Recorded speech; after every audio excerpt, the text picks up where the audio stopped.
जी। बहू क्या कर रही है बेटा? तूने मेरी दवाई क्यों फेंक दी? क्या क्या कर रही हूँ मैं? आपको ये दवाई नहीं लेने दूंगी। तुझे पता है ना बेटे, मैं दवाई नहीं लूंगी तो ठीक कैसे होऊंगी? मम्मी जी, दवाई लेने से कौन सा आप ठीक हो जाओगे? ठीक तो आप वैसे भी नहीं होने वाले। बहू तू ऐसा क्यों बोल रही है? तुझे पता है ना मैं इन दवाइयों के बिना नहीं रह सकती। मम्मी जी, पता है मुझे, आप इन दवाइयों के बिना नहीं रह सकते, तभी तो ये दवाई फेंकी है मैंने। आखिर तू बहू कहना क्या चाहती है? मेरे बेटे परवीन को पता चलेगा ना, फिर देखना तुम। हाँ मम्मी जी, पता चलने दो, उनको ना सब बातों का पता है। लो, मेरा बेटा परवीन भी आ गया, अब बताएगा तुझे। मम्मी, प्रियंका, क्या हो गया? आप लोग क्यों इतना तेज चला रहे हो? बाहर तक आवाज आ रही है। अरे बेटा, इसने दवाइयाँ उठा के मेरी फेंक दी। प्रियंका, मैं क्या सुन रहा हूँ? तूने मम्मी की दवाइयाँ उठा के फेंक दी? हाँ फेंक दी तो क्या हो गया इसमें? वैसे भी कौन सा मम्मी इन दवाइयों से ठीक होने वाली है? प्रियंका, आखिरकार तू कहना क्या चाहती है? साफ साफ बोलना। मैं ये कहना चाहती हूँ। हेलो। हेलो हाँ अजय। भैया, नमस्ते। हाँ नमस्ते अजय, कैसा है? ठीक है भैया। मैं ये कह रहा था यार, मेरी मम्मी की ना तबीयत बहुत ज़्यादा ख़राब चल रही है। और भाई पूछ मत, दवाइयों पे ना इतना खर्चा हो रहा है। अजय भाई, मैं ना दवाइयों से परेशान हो गया हूँ। अब तू ना ऐसा कर, सस्ती सी दवाई अरेंजमेंट कर दे। मेरी माँ की दवाइयों पर ना बहुत ज़्यादा खर्चा हो रहा है। अरे भैया, ये भी कोई बात थी बोलने की? टेंशन मतलब, मेरे पास है भाई, दवाई वाला एक बंदा है, सस्ती दे देगा।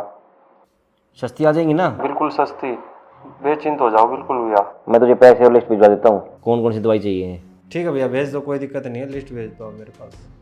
ओके चलो, कुछ तो खर्चा कम हुआ, बेकार में इतनी महंगी महंगी दवाइयाँ आ रही थी।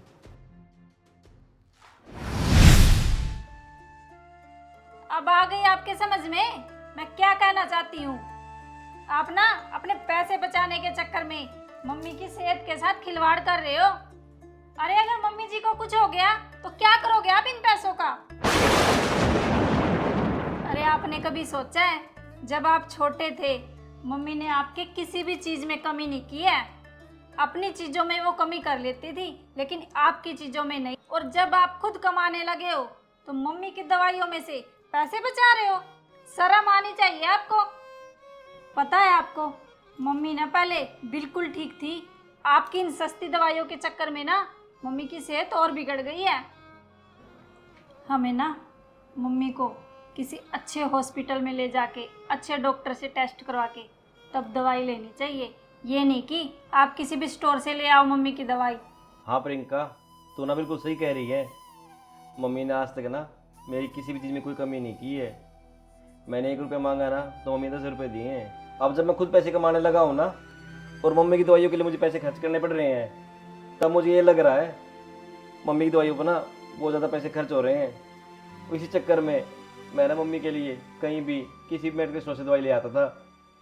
और प्रियंका, तुझे पता है ना, अगर हम किसी बड़े हॉस्पिटल में जाएंगे ना तो वहाँ पे पैसे बहुत ज़्यादा खर्च होते हैं। तो सिर्फ मैं पैसे बचाने के चक्कर में ना मम्मी की दवाई इधर उधर से मंगा लेता था। लेकिन अब मुझे पता चल रहा है वो दवाइयाँ ना मम्मी को ठीक करने की बजाय बल्कि और ज़्यादा बीमार कर रही हैं। मम्मी जी, आप प्लीज़ मुझे माफ़ कर दो। मैं ना आगे से आपका किसी बड़े हॉस्पिटल में टेस्ट करा के तभी वहीं से दवाई लूँगा, इधर उधर से नहीं लूँगा मम्मी जी। प्रियंका प्लीज़, हो सके तो ना तू भी मुझे माफ़ कर दे। आज तूने ना मेरी आंखें खोल दी, नहीं तो मैं ना सस्ती दवाइयों के चक्कर में मम्मी की सेहत के साथ ना खिलवाड़ करता रहता। हाँ तो दोस्तों, देखा आपने, तो भाई मैंने तो ये गलती कर दी थी, अपनी माँ के इलाज के पैसे बचाने के चक्कर में किसी दोस्त से सस्ती और पायरेटेड दवाइयाँ मंगा ली थी। उनकी वजह से मेरी माँ की तबीयत ठीक होने की बजाय ख़राब होती चली गई। लेकिन आप ऐसा ना करें, आप पहले अच्छे हॉस्पिटल में जाकर पहले टेस्ट कराएं, उसके बाद दवाइयाँ लें। क्या मैं ये बात सही कह रहा हूँ? एक बार प्यार से कमेंट करके जरूर बताना। जय श्री श्याम।